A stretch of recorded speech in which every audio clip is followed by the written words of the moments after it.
Atikat! Atikat! Buksan mo nga tong pinto! Ay, sandali! Ano ba yon? May tatanong lang ako. Ano ba yon? Ba't ka ba tawag ng tawag? Alam mo na ba? Na ano? Na magkaka-reunion sa Friday. Hindi mo ba alam? Hindi. Sino naman nagplano niyan? Sila. Sila lang naman ang nag-uusap. Pupunta ka ba? Hindi. Wala akong time para dyan. Marami akong ginagawa. May trabaho rin ako. Ha? Bakit naman? Inaasahan tayo doon. Ikaw, kung gusto mong pumunta, edi pumunta ka. Di naman kita pipigilan. Basta ako, ayoko. Pero ate, kasama tayo sa bilang. Nakakahiya naman kung bigla tayong mag-back out. Sinabihan na rin ako ni Tito Reynald. Para saan pa? Para laitin at pakialaman ng buhay natin, ganun ba? Huwag mo na lang kasing pansinin. Ganun naman talaga sila. Ang importante ay yung presensya natin doon. Pagpasensyahan mo na lang. Ay, puro na lang pasensya. Anak. Ma, kanina ka pa ba dyan? Oo. At narinig kong pinag-uusapan nyo. Anak, kailangan nating pumunta sa reunion. Ma, alam mo naman kung paano nila tayo itrato. Kailangan pa ba nating makipagplastikan sa kanila? Ang hirap pa nang makibagay sa mga yun. Anak, kamag-anak pa rin natin sila. Para na rin sa pakikisama at sa pagiging mabuting kaanak, pupunta tayo sa reunion. Pero ma, Kahit para na lang sa akin.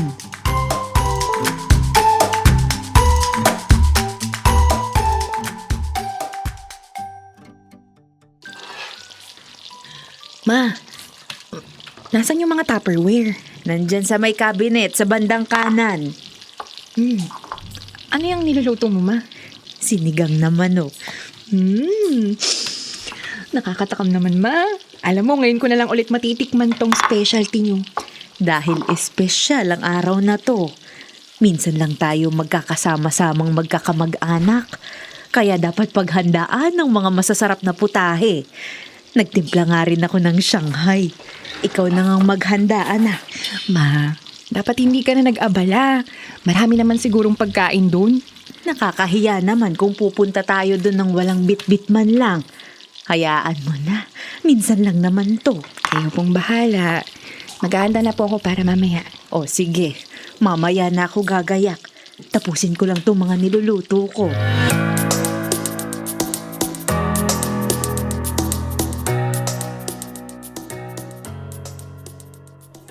Mela, I miss you! I miss you too, Kaz. Mas maganda ka ngayon kaysa nung huli tayong nagkita. Siyempre! Magandang lahi naman talaga tayo, no? Ang bonggo naman ng kwintas mo. Saan mo nabili? Siyempre, maganda to. Sa Dubai pa ito galing. Mamahalin. Insan! Ang laki yata ng katawan mo ngayon. Uy, Mela! Kumusta ka na? Ngayon na lang ulit tayo nagkita. Ilang taon na nga ba yung huli? 3 years na. Oh, kumusta naman ang buhay-buhay? Heto, nagtatrabaho na sa abroad ang mga pamangkin mo, kaya nakapagpagawa na kami ng bagong bahay sa Pampanga. Ito nga, binilhan pa ako ng alahas ng pamangkin mo. Ang ganda, di ba? Napakaswerte ko talaga sa mga anak ko. Ikaw ba? Bukod sa nananaba, kumusta ka na? Ito talaga. Oh, may 2 na kaming paupahan sa Cavite. Bala ko nga bumili ng service van sa Makalawa. Ang gara naman. Yung van kasi namin, luma na. Baka next year pa kami makabili ng bago. Ayos lang yan. Mabilis lang naman ang taon. Kaya nga, sana lang talaga maganda yung model na mabili. Kasi kung hindi, ipapabalik ko yun. Oh, Nilda, long time no see. Mela, Ray, Chriselle. Tumanda yata ang itsura mo. Stress siguro. Oh, bakit naman ganyan ang suot mo? Wala ka bang ibang damit? Oh, may butas pa. Ano to? Kagat ng daga. Nasa labahan kasi yung iba kong damit. Isinuot ko na lang kung anong nadampot ko. Sana bumili ka ng bago. Hindi ka man lang nag-effort para sa reunion natin. Tingnan mo naman ng suot mo. Kupas na. Sira-sira pa. Wala na kasing budget para dyan. Okay na to. Nagagamit pa naman. Ikaw? Pero para sa akin, it's a no. Sana nagpasabi ka kay Angelo para nadalhan kita bago ka pumunta rito. Hindi na. Salamat. Mano po, tito, tita? Oh, kawaan ka ng Diyos. Nag-alcohol ka ba bago magmano? Opo. Kakahugas ko lang ng kamay ko. Mano po. Alam mo, Nilda, itong sikat, pwedeng mag-model. Napakagandang bata. Maganda ang tindig. Hindi naman po. Bakit hindi mo subukan? Wala po akong interes sa mga ganyan, tito. Ilang taon ka na nga ba? 29 po. 29. Abay, hindi halata. Mukha kang 23 years old sa itsura mo. 29 ka na. Bakit hindi ka pa nag-aasawa? Wala pa po sa plano ko, Tita Mela. Bakit naman? Basta, hindi pa ako ready. Sayang naman ang ganda. Bakit naman ho? Dahil hindi mo ginagamit. Alam mo, mayaman ang hanapin mo para hindi lumaking mahirap tulad nyo ang mga magiging anak mo. Tingnan mo ang mama mo. Sa dinami-dami ng manliligaw, tricycle driver ang pinili. Kaya hindi nakakapagtakang ganyan ang pamumuhay nyo ngayon. Kahit naman po ganito ang buhay namin, masaya naman po kami. Maaga lang po talagang pumanaw si Papa. Aanhin mo ang saya kung tirik naman ang iyong mata sa gutom. At least hindi ko hinanay ko. Ano? May sinasabi ka? Wala po. Sabi ko lang po, mainit na kasi. Punta lang po kami doon sa silong. Ma, tara na.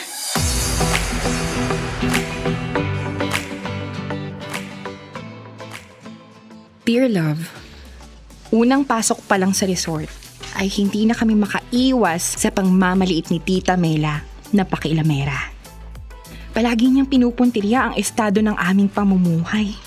Hindi ko nga alam kung nananadya ba siya o wala siyang pakialam sa nararamdaman namin. O ng ibang tao, isang taong mapagmataas, mata pobre. Nakakagigil. Kung hindi lang siya nakakatanda, nilamukos ko na siya.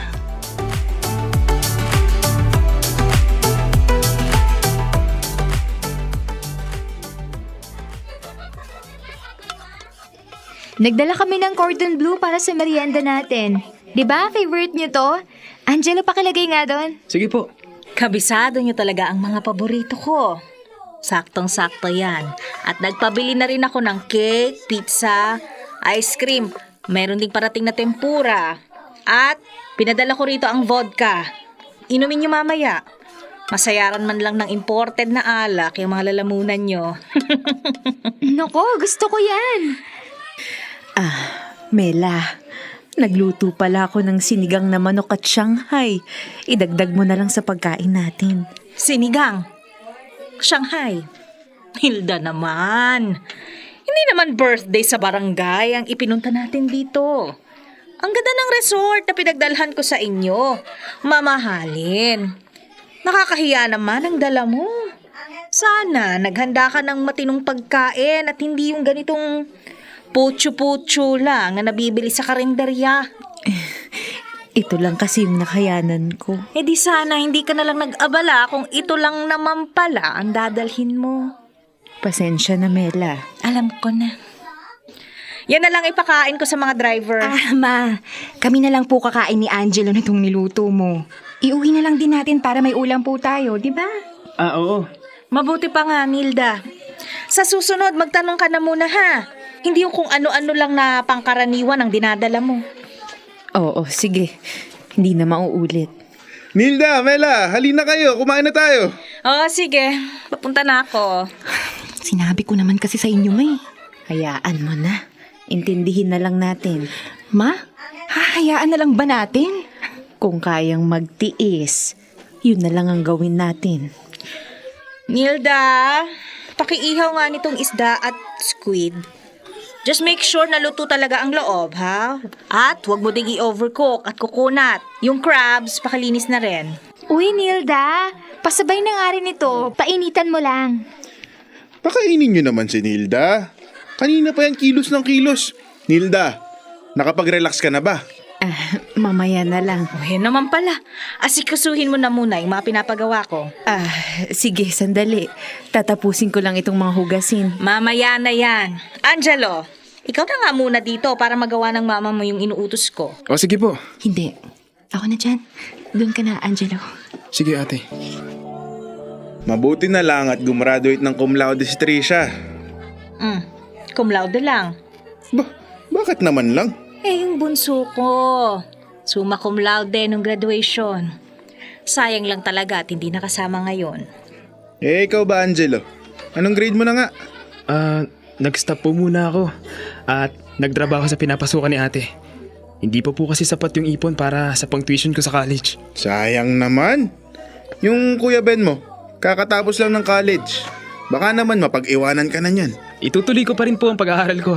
Pangako ko din po kasi kay Papa na magtatapos ako ng kolehiyo. Gayahin nyo kasi yung pinsan yung si Princess at Ted. Tignan nyo. Ang ganda na ng buhay ngayon. Nakapag-abroad na at nabibilhan ako ng mga alahas. Naipagpundar pa ako ng lupa. Kayo, kailan kayo magsisimula? Wala pa pong pera. Huwag mo na lang pagkumparahin, Mela. Ang sa akin lang naman, huwag kasi silang tatamad-tamad. Wala namang tinatamad. Tumigil lang saglit at wala nang pang-tuition. Yan na nga ang sinasabi ko. Dahil mahirap ang maging mahirap. Oh, tama na. Ikaw bakat. Anong plano mo? Doon po muna ako sa fast food na pinapasukan ko. Ang layo naman ang tinapos mo sa trabaho mo ngayon. Sayang naman ang pinag-aralan mo. Kanino pa ba magmamana? Kundi sa ina niyang hindi gumagamit ng isip. Kaya ganyan ang kinahinatnan ng buhay. Hindi naman po. Anong hindi? Ganyan-ganyan ang nanay mo. Nung mga bata pa kami, mahina na talaga ang ulo. Kaya nga hindi na rin nakapagtataka na ito lang ang narating sa buhay. Ano na nga? Like mother, like daughter. Nilda, pagkatapos mo dyan, ayusin mo itong lamesa. Ano ba yan? Ingatan mo naman ang mga gamit. Na nga lang ang gagawin mo. Sorry. Sorry, dumulas lang sa kamay ko. Katangahan mo kasi. Teka lang po Bakit parang pinag-initan niyo yung nanay ko? Anak, tara na. Ray, ikaw nang bahala. Hindi ma. May gustong ipalabas tong si Tita Mele. Ano ba yon, tita? Sabihin mo na. Teka lang ha? Ikaw na bata ka. Anong gusto mong palabasin sa akin? Inaano ba namin kayo? Kapatin niyo nga kami. Dahil ba mahirap lang kami at kayo mayaman. Ganyan ang treatment niyo sa amin. Mamaliitin niyo yung buhay namin. Papakialaman niyo na kami. Ganun ba? Hoy ka! Kung makapagsalita ka, parang may napatunayan ka na sa buhay. Para ipaalala ko sa'yo, papunta ka pa lang, pabalik na ako. Alam ko ang istorya ng buhay na tinatahak nyo. Alam ko naman po na wala pa kaming napapatunayan sa buhay. Pero ang punto rito, huwag niyo naman po kaming matahin. Pinsan lang ho kayo ng nanay ko at wala kayong karapatan na tapak-tapakan siya. Kas, tama na yan. Mela, ano ba? Huwag mo nang patulan. Yan! Di lumabas ang tunay mong kulay.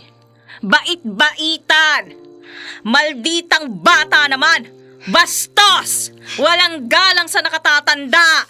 Palibhasa, laking squatter. Kaya ugaling squatter. Mela, huwag mo namang pagsalitaan ng ganyan ng anak ko. Bakit?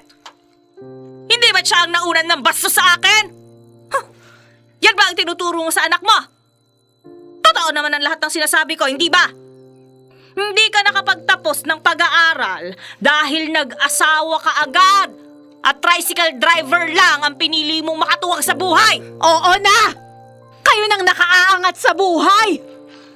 Pero itong tandaan nyo, ang taong nagmamataas ay ibababa ng Diyos. Ang nauuna ay nahuhuli. Ang nahuhuli ay nauuna. Labis ng paglapastangan nyo sa pagkatao ko. Idadamay nyo pang mga anak ko? Husto na to!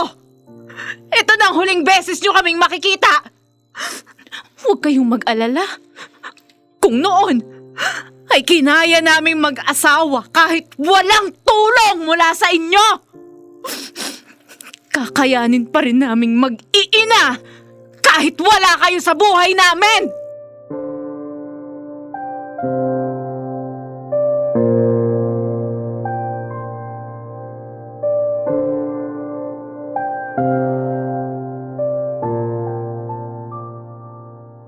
Dear love, noon ko lang nakitang nagalit si Mama. Iba pala talaga magalit ang taong tahimik. Hindi rin naman siya masisisi. Sukdulan na kasi ang pangmamata ni Tita Mela sa aming pamilya. Hindi naman porke nakaangat sila sa amin ay ganun na lang nila kami hamakin. Hindi ko ninanais na maranasan din nila ang hirap na dinaranas namin ngayon. Sana lang ay huwag umabot sa puntong sila naman ang bawian ng pagkakataon.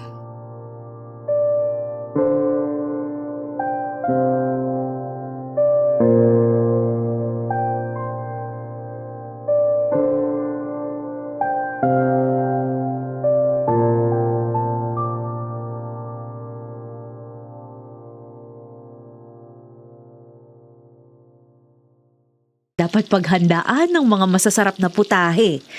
Nagtimpla nga rin ako ng Shanghai. Ikaw na ngang maghanda, anak. Ma, dapat hindi ka na nag-abala. Marami naman sigurong pagkain doon.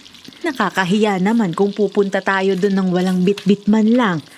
Hayaan mo na. Minsan lang naman to. Kayo pong bahala. Maghahanda na po ako para mamaya. O sige, mamaya na ako gagayak. Tapusin ko lang itong mga niluluto ko.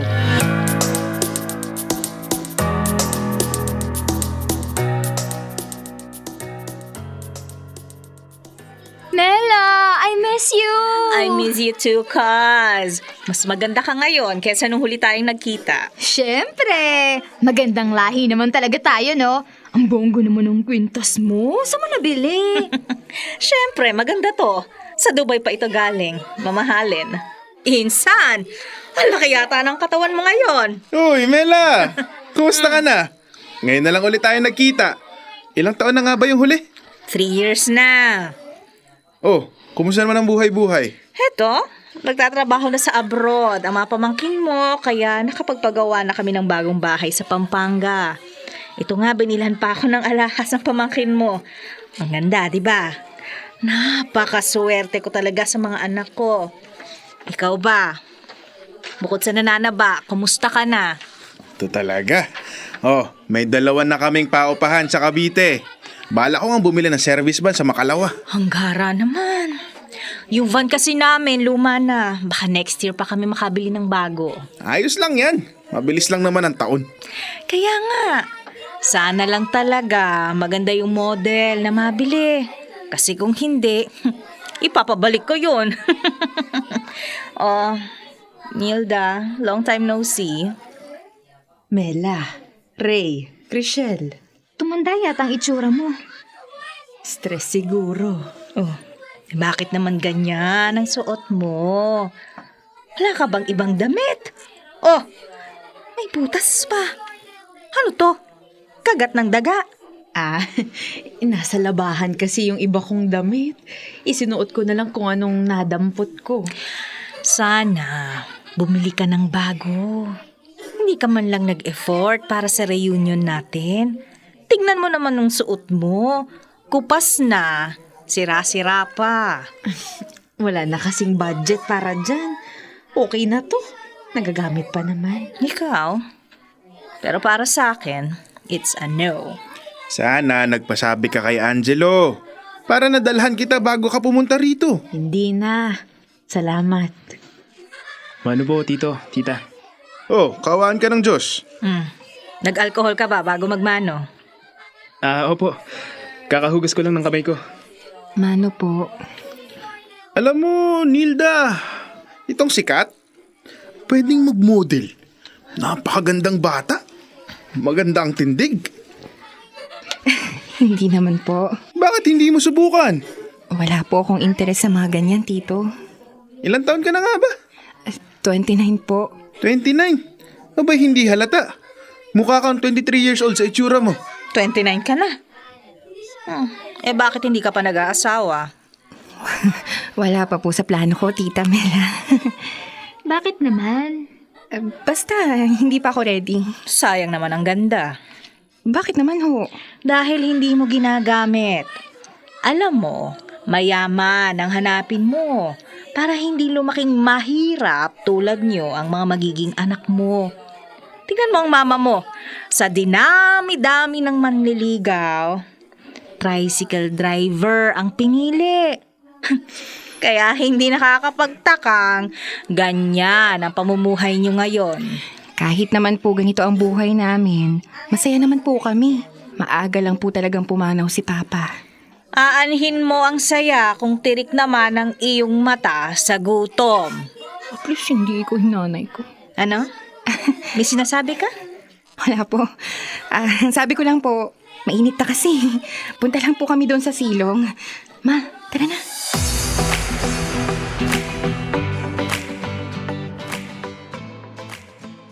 Dear Love, unang pasok pa lang sa resort ay hindi na kami makaiwas sa pangmamaliit ni Tita Mela na pakilamera.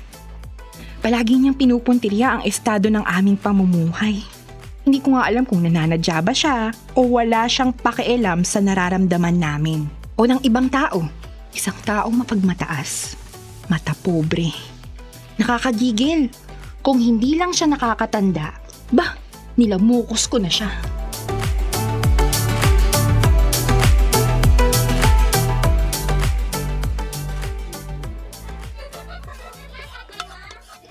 Nagdala kami ng cordon bleu para sa merienda natin. 'Di ba? Favorite niyo to? Angelo, pakilagay nga doon. Sige po. Kabisado nyo talaga ang mga paborito ko. Saktong-sakto yan. At nagpabili na rin ako ng cake, pizza, ice cream. Meron ding parating na tempura. At pinadala ko rito ang vodka. Inumin nyo mamaya. Masayaran man lang ng imported na alak yung mga lalamunan nyo. Nako, gusto ko yan. Mela, nagluto pala ako ng sinigang na manok at Shanghai. Idagdag mo na lang sa pagkain natin. Sinigang. Shanghai. Hilda naman. Hindi naman birthday sa barangay ang ipinunta natin dito. Ang ganda ng resort na pinagdalhan ko sa inyo. Mamahalin. Nakakahiya naman ang dala mo. Sana naghanda ka ng matinong pagkain at hindi yung ganitong putyo-putyo lang na nabibili sa karinderya. Ito lang kasi yung nakayanan ko. Di sana hindi ka na lang nag-abala kung ito lang naman pala ang dadalhin mo. Pasensya na, Mela. Alam ko na. Yan na lang ipakain ko sa mga driver. Ma, kami na lang po kakain ni Angelo na itong niluto mo. Iuwi na lang din natin para may ulam po tayo, di ba? Oo. Mabuti pa nga, Nilda. Sa susunod, magtanong ka na muna ha. Hindi yung kung ano-ano lang na pangkaraniwan ang dinadala mo. Oo, sige. Hindi na mauulit. Nilda, Mela, halina kayo. Kumain na tayo. Oo, sige. Papunta na ako. Sinabi ko naman kasi sa inyo, May. Hayaan mo na. Intindihin na lang natin. Ma, hahayaan na lang ba natin? Kung kayang magtiis, yun na lang ang gawin natin. Nilda, pakiihaw nga nitong isda at squid. Just make sure na luto talaga ang loob, ha? At huwag mo ding i-overcook at kukunat. Yung crabs, pakilinis na rin. Uy, Nilda, pasabay na nga rin ito. Painitan mo lang. Pakainin nyo naman si Nilda. Kanina pa yan kilos ng kilos. Nilda, nakapag-relax ka na ba? Mamaya na lang. O, yan naman pala. Asikasuhin mo na muna yung mga pinapagawa ko. Sige, sandali. Tatapusin ko lang itong mga hugasin. Mamaya na yan. Angelo, ikaw na nga muna dito para magawa ng mama mo yung inuutos ko. O sige po. Hindi. Ako na dyan. Doon ka na, Angelo. Sige ate. Mabuti na lang at gumraduate ng cum laude si Trisha. Cum laude lang. Bakit naman lang? Yung bunso ko. Summa cum laude nung graduation. Sayang lang talaga at hindi nakasama ngayon. Ikaw ba, Angelo? Anong grade mo na nga? Nag-stop po muna ako. At nagtrabaho sa pinapasukan ni ate. Hindi pa po kasi sapat yung ipon para sa pang-tuition ko sa college. Sayang naman. Yung Kuya Ben mo, kakatapos lang ng college. Baka naman mapag-iwanan ka na niyan. Itutuloy ko pa rin po ang pag-aaral ko. Pangako ko din po kasi kay Papa na magtatapos ako ng kolehiyo. Gayahin nyo kasi yung pinsan yung si Princess at Ted. Tignan nyo. Ang ganda na ng buhay ngayon. Nakapag-abroad na at nabibilhan ako ng mga alahas. Naipagpundar pa ako ng lupa. Kayo, kailan kayo magsisimula? Wala pa pong pera. Huwag mo na lang pagkumparahin, Mela. Ang sa akin lang naman, huwag kasi silang tatamad-tamad. Wala namang tinatamad. Tumigil lang saglit at wala nang pang-tuition. Yan na nga ang sinasabi ko. Dahil mahirap ang maging mahirap. Oh, tama na. Ikaw Bakat, anong plano mo? Doon po muna ako sa fast food na pinapasukan ko. Ang layo naman ang tinapos mo sa trabaho mo ngayon. Sayang naman ang pinag-aralan mo. Kanino pa ba magmamana? Kundi sa ina niyang hindi gumagamit ng isip. Kaya ganyan ang kinahinatnan ng buhay. Hindi naman po. Anong hindi? Ganyan-ganyan ang nanay mo. Nung mga bata pa kami, mahina na talaga ang ulo. Kaya nga hindi na rin nakapagtataka na ito lang ang narating sa buhay. Ano na nga? Like mother, like daughter. Nilda, pagkatapos mo dyan, ayusin mo itong lamesa. Ano ba yan? Ingatan mo naman ang mga gamit. Na nga lang ang gagawin mo. Sorry. Sorry, dumulas lang sa kamay ko. Katangahan mo kasi. Teka lang po Bakit parang pinag-initan niyo yung nanay ko? Anak, tara na. Ray, ikaw nang bahala. Hindi ma. May gustong ipalabas tong si Tita Mela eh. Ano ba yon, tita? Sabihin mo na! Teka lang ha? Ikaw na bata ka. Anong gusto mong palabasin sa akin? Inaano ba namin kayo? Tapatin niyo nga kami. Dahil ba mahirap lang kami at kayo mayaman? Ganyan ang treatment niyo sa amin. Mamalitin niyo yung buhay namin. Papakialaman niyo na kami. Ganun ba? Hoy ka! Kung makapagsalita ka, parang may napatunayan ka na sa buhay. Para ipaalala ko sa'yo, papunta ka pa lang, pabalik na ako. Alam ko ang istorya ng buhay na tinatahak nyo. Alam ko naman po na wala pa kaming napapatunayan sa buhay. Pero ang punto rito, huwag niyo naman po kaming matahin. Pinsan lang ho kayo ng nanay ko at wala kayong karapatan na tapak-tapakan siya. Kas, tama na yan. Mela, ano ba? Huwag mo nang patulan. Yan! Di lumabas ang tunay mong kulay. Bait-baitan. Malditang bata naman. Bastos! Walang galang sa nakatatanda. Palibhasa, laking squatter. Kaya ugaling squatter. Mela, huwag mo namang pagsalitaan ng ganyan ng anak ko. Bakit? Hindi ba siya ang naunan ng bastos sa akin? Yan ba ang tinuturo mo sa anak mo? Totoo naman ang lahat ng sinasabi ko, hindi ba? Hindi ka nakapagtapos ng pag-aaral dahil nag-asawa ka agad at tricycle driver lang ang pinili mong makatuwag sa buhay. Oo na! Kayo nang nakaaangat sa buhay! Pero itong tandaan nyo, ang taong nagmamataas ay ibababa ng Diyos. Ang nauuna ay nahuhuli. Ang nahuhuli ay nauuna. Labis ng paglapastangan nyo sa pagkatao ko.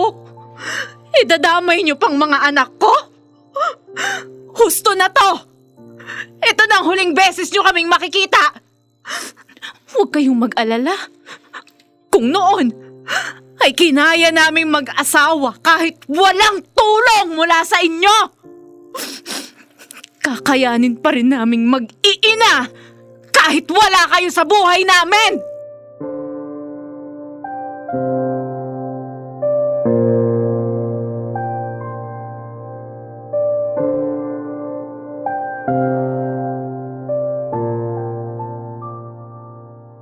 Dear love, noon ko lang nakitang nagalit si mama. Iba pala talaga magalit ang taong tahimik. Hindi rin naman siya masisisi. Sukdulan na kasi ang pangmamata ni Tita Mela. sa aming pamilya. Hindi naman porke nakaangat sila sa amin ay gano'n na lang nila kami hamakin. Hindi ko ninanais na maranasan din nila ang hirap na dinaranas namin ngayon. Sana lang ay huwag umabot sa puntong sila naman ang bawian ng pagkakataon.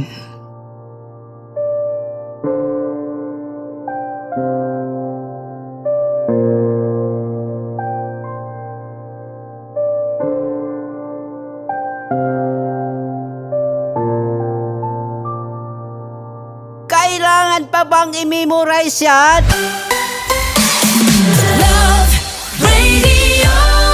Basic!